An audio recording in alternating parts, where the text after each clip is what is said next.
ক্ষমতা পাওয়ার জন্য ঈমান যেমন লাগবে, ক্ষমতা পাওয়ার জন্য আমল যেমন লাগবে, ক্ষমতা পাওয়ার জন্য তেমন যোগ্যতাও লাগবে। আমরা যোগ্য হতে পারি নাই। সমসাময়িক জ্ঞান বিজ্ঞান এগুলাকে পরিচালনা করার যোগ্যতা যাদের আছে আল্লাহ পাক তাদেরকে ক্ষমতা দেয়। আমরা মোল্লা মুন্সি খালি ফতোয়া দিতে পারি, সমসাময়িক জ্ঞান বিজ্ঞান দুনিয়া পরিচালনা করার যোগ্যতা আমাদের অনেকের এখনো হয় নাই। এটা সত্য, দুর্বলতা স্বীকার করলাম আর কি। এমনি একেবারে অমক নেতার কাপড় খুলে ফেলায়, তমক নেতার কাপড় খুলে ফেলায়। আপনি মেম্বারি করার যোগ্যতা রাখেননি, চেয়ারম্যানই করার যোগ্যতা রাখেননি। এজন্য ইসলামের কথা বললে কেবল হবে না, আপনি মেম্বার হওয়ার যোগ্য কিনা, চেয়ারম্যান হওয়ার যোগ্য কিনা, এমপি হওয়ার যোগ্য কিনা, জনপ্রতিনিধিত্ব করার যোগ্য কিনা, মানুষ পরিচালনা করার যোগ্য কিনা সেটাও আল্লাহ দেখে, তারপরে আল্লাহ ক্ষমতা দেয়। তাইলে খালি মসজিদে জিকির করলে হবে না, আপনাকে সমাজ পরিচালনার যোগ্যও হতে হবে, আপনাকে ট্যালেন্ট হতে হবে। আপনি বাংলাদেশ কন্ট্রোল করতে চান কোরআন দিয়ে, আপনাকে আইটিতে বিশেষজ্ঞ হতে হবে। আপনি বাংলাদেশ কোরআন দিয়ে চালাতে চান, আপনাকে সামরিক শক্তিতে যোগ্য হতে হবে। আপনি বাংলাদেশ কোরআন দিয়ে চালাতে চান, নৌবাহিনী আপনার সেরকম প্রস্তুত করতে হবে। একদল প্রাজ্ঞ ডাক্তার, একদল প্রাজ্ঞ ইঞ্জিনিয়ার, একদল দিনদার বিমান বাহিনী, একদল দিনদার সেনাবাহিনী, একদল দিনদার পুলিশ, একদল দিনদার মেম্বার, চেয়ারম্যান, এমপি, সব কিছু যেদিন আপনি প্রস্তুত করতে পারবেন আল্লাহ তাআলা সেদিন আপনারে ক্ষমতায় বসায়া দেবে।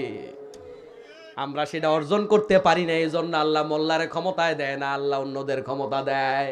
ঠিক কি না? তাইলে ক্ষমতা কিন্তু আল্লাহ দেয়, এটা অস্বীকার করার কোনো সুযোগ নাই। ক্ষমতায় চাইলে কি থাকা যায়? থাকা যায়? 41 সাল পর্যন্ত থাকবে বলছে আল্লাহ। কয় খারা 41 সাল তো দূরের কথা, দুপুরে যেগুলা পাক করছো যেগুলোও খাইতে পারবি না। ভারত জয়া ভাত খা, এনে খাওয়া যাবো না। ঠিক কিনা বলেন? এজন্য এক বেলা খাবার কোথায় খাবেন সেটা আল্লাহ রব্বুল আলামিন লিখে রেখেছেন। আপনার সিদ্ধান্ত হবে না, সিদ্ধান্ত আসমানে যাওয়া হয় তাই জমিনে বাস্তবায়ন হয়।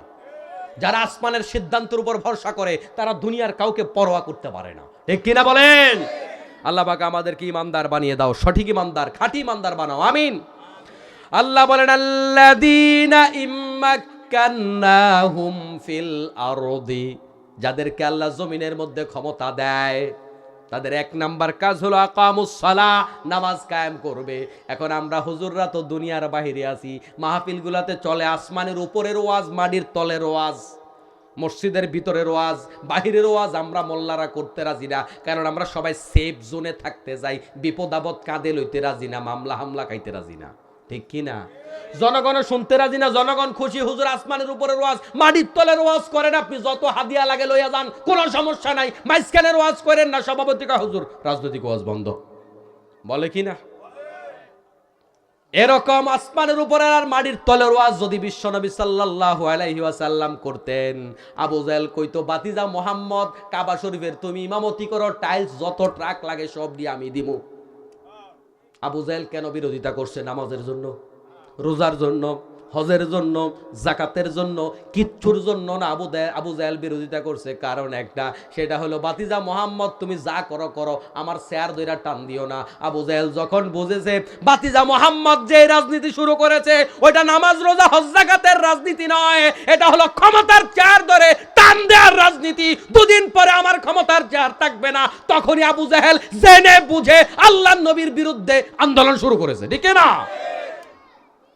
আবু লাহাব আল্লাহর নবীর বিরুদ্ধে সবার আগে কথা বলেছে।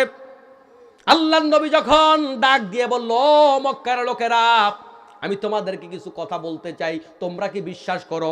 মক্কার লোকেরা বলল, ভাতিজা মোহাম্মদ তোমাকে তো আমরা আল আমিন নাম দিয়েছি, তুমি জীবনে কখনো মিথ্যা কথা বলো না, অতএব তোমার কথা অবিশ্বাস করার কোনো কারণ নাই। আল্লাহর নবী বলেন, আমি যদি বলি পাহাড়ের পেছনে কিছু শত্রু সেনা দাঁড়িয়ে আছে, তোমাদেরকে একটু পরে আক্রমণ করবে, তোমরা কি বিশ্বাস করো? তারা বলল 100% বিশ্বাস করি, কারণ তুমি কখনো মিথ্যা বলো না।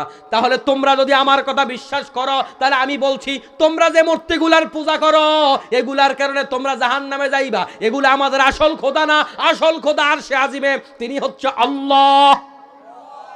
এই কথা বলার সাথে আবু লাহাব হাতের মধ্যে একটা পাথর নিল, আল্লাহর নবীর দিকে ছুঁড়ে মারল।